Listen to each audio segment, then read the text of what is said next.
banyak yang stres dari tentara Amerika di Afghanistan, Pak. Karena mereka melawan musuh yang tidak terlihat. Banyak pasukan berjubah putih yang muncul begitu saja dari langit. Mereka tidak tahu siapa. Sementara pasukan mujahidin tidak menyaksikannya, tapi pasukan Amerika menyaksikannya. Dan banyak bom-bom yang meledak, tapi tidak diledakkan oleh kaum muslimin. Ketika perang dihentikan karena azan, tapi terdengar suara ledakan di mana-mana. Ternyata malaikat ikut berperang.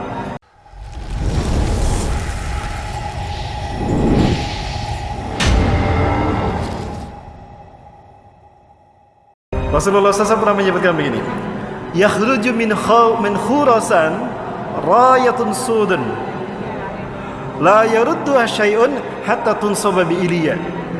Akan muncul dari bumi Khurasan pasukan pembawa panji hitam.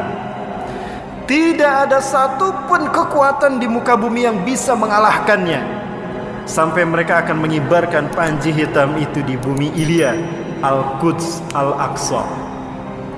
Khurasan itu adalah perbatasan antara Afghanistan dengan Iran, dan itu menunjukkan kepada Afghanistan.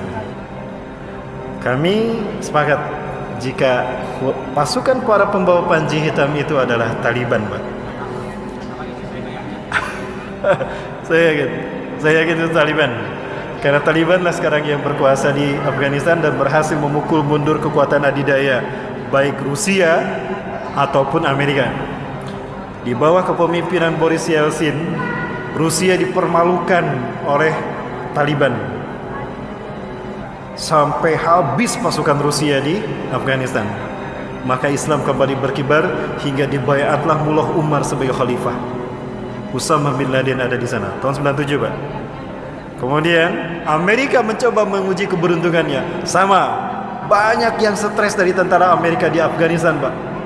Karena mereka melawan musuh yang tidak terlihat. Banyak pasukan berjubah putih yang muncul begitu saja dari langit. Mereka tidak tahu siapa. Sementara pasukan mujahidin tidak menyaksikannya, tapi pasukan Amerika menyaksikannya. Dan banyak bom-bom yang meledak, tapi tidak diledakkan oleh kaum muslimin. Ketika perang dihentikan karena azan, tapi terdengar suara ledakan di mana-mana. Ternyata malaikat ikut berperang. Itulah Taliban. Kenapa disebut Taliban? Taliban itu artinya santri, Pak.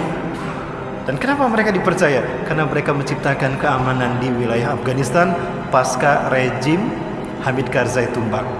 Hari ini Taliban menguasai Afghanistan dan menyatakan bukan lagi Afghanistan, tapi International of Islamic Emirate Afghanistan, IIA.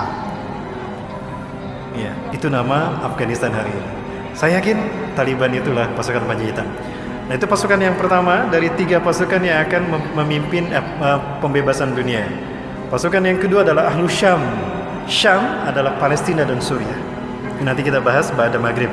Dan pasukan yang ketiga adalah Taifah Mansurah. Apa itu Taifah? Qit'atun minal muslimin. Sekelompok kecil dari umat Islam. Mansurah, ditolong Allah. Karena mereka lahir dari negara yang dizolimi oleh penguasanya. Dan mereka hanya kecil saja. Bisa jadi itu Indonesia. Betulkah itu Indonesia? Nanti subuh insya Allah pembahasannya. Saya tidak mengada-ngada Bapak Ibu. Dan saya tidak mengatakan merah putih yang disebutkan Rasulullah Indonesia. Rasulullah memang tidak pernah menyebutkan Indonesia.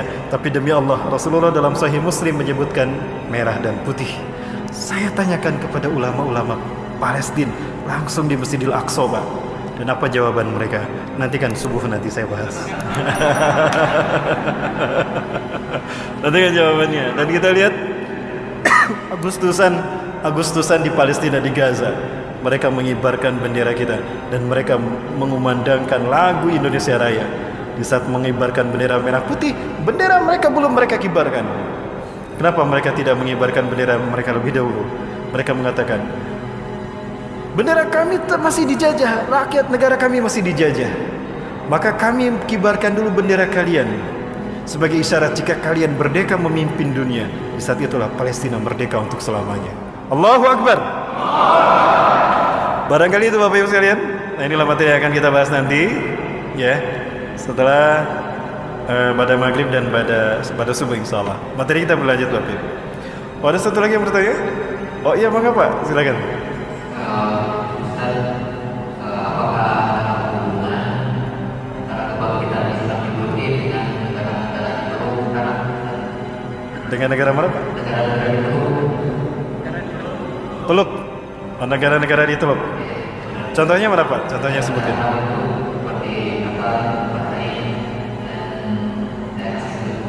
Ya. Baik, Bapak Ibu yang terima kasih Pak. Ada hubungannya Pak? Ya, kebangkitan Turki ini akan menjadi pembuka bagi pembebasan wilayah-wilayah yang ada di seluruh dunia, terutama Jazirah Arab. Ketika Imam Mahdi dibaiat, Bapak Ibu ingat Imam Mahdi akan dibaiat ketika ibadah haji hanya sedikit dilaksanakan. Aneh sekali, padahal di saat Imam Mahdi muncul, kalau di akhir zaman, berarti umat Islam mayoritas. Tapi kenapa hanya sedikit mereka yang beribadah haji dan umrah? Nah, bisa jadi karena pandemi. Sedikit kan yang beribadah haji. Kemudian Imam Mahdi akan dibaiat setelah matinya seorang raja, lalu diikuti oleh pertarungan 3 putra mahkotanya berebut kekuasaan. Baik, saya sebutkan beberapa 2 hadisnya. Yang pertama, yaqtatilus salasatun 'inda kanzikum. Akan berperang 3 orang laki-laki di sisi Ka'bah kalian. Kulum ibnu khalifatin, 3-3-nya putra mahkota, anak raja. Thumma la yasiru ila wahidin minhum, tetapi salah satu dari mereka tidak berhasil menjadi raja. Karena yang menjadi raja adalah Imam Mahdi. Kalau kita mendengar raja Arab meninggal, lalu terjadi perang antara 3 anaknya, saya tidak tahu.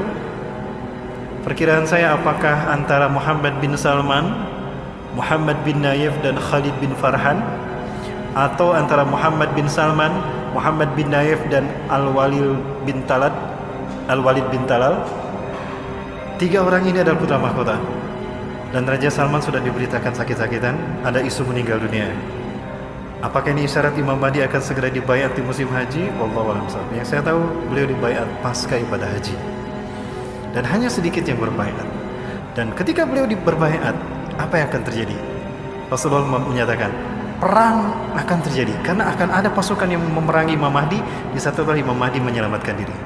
Dan perang pertama bukan melawan Cina, bukan melawan Amerika, bukan melawan Israel, tapi perang melawan Jazirah Arab. Innakum satagzuna jaziratal Arab wa yaftahuha Allah. Sungguh kalian akan memerangi Jazirah Arab dan Allah akan memenangkannya untuk kalian. Summa tagzunal Farash wa yaftahuha Allah. Lalu kalian akan memerangi Persia dan Allah akan memenangkannya untuk kalian. Summa tagzunar Rum wa yaftahuha Allah. Lalu kalian akan memerangi Rum, Eropa, dan Allah akan memenangkannya untuk kalian. Summa tagzunad Dajjal wa yaftahuha Allah. Lalu kalian akan memerangi Dajjal dan Allah akan memenangkannya untuk kalian. Kenapa Jazirah Arab diperangi lebih dulu? Karena Jazirah Arab dipimpin saat itu oleh orang-orang munafik.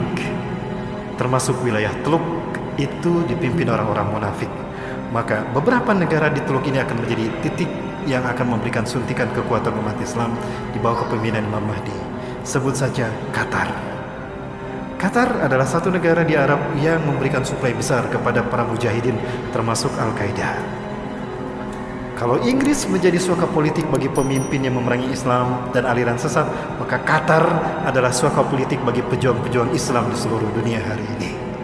Maka tidak menutup kemungkinan Bani Tamim akan muncul dari Qatar. Pemuda Bani Tamim akan muncul dari Qatar. Itu sempat ada pembahasan seperti itu kan. Artinya negara-negara Teluk ini akan menjadi pemicu kebangkitan wilayah Arab dan akan menjadi suntikan kekuatan bagi terciptanya kekuatan politik bagi Imam Mahdi. Siapa itu tadi? 3 pasukannya. Ashabul Ratisud, kemungkinan Taliban, Ahlus Syam, Palestina dan Suriah, Taifah Mansurah, Asia Tenggara. Dan itu dipimpin Indonesia. Itu barangkali kan? Jadi ada kaitannya memang antara Turki dengan kebangkitan Teluk.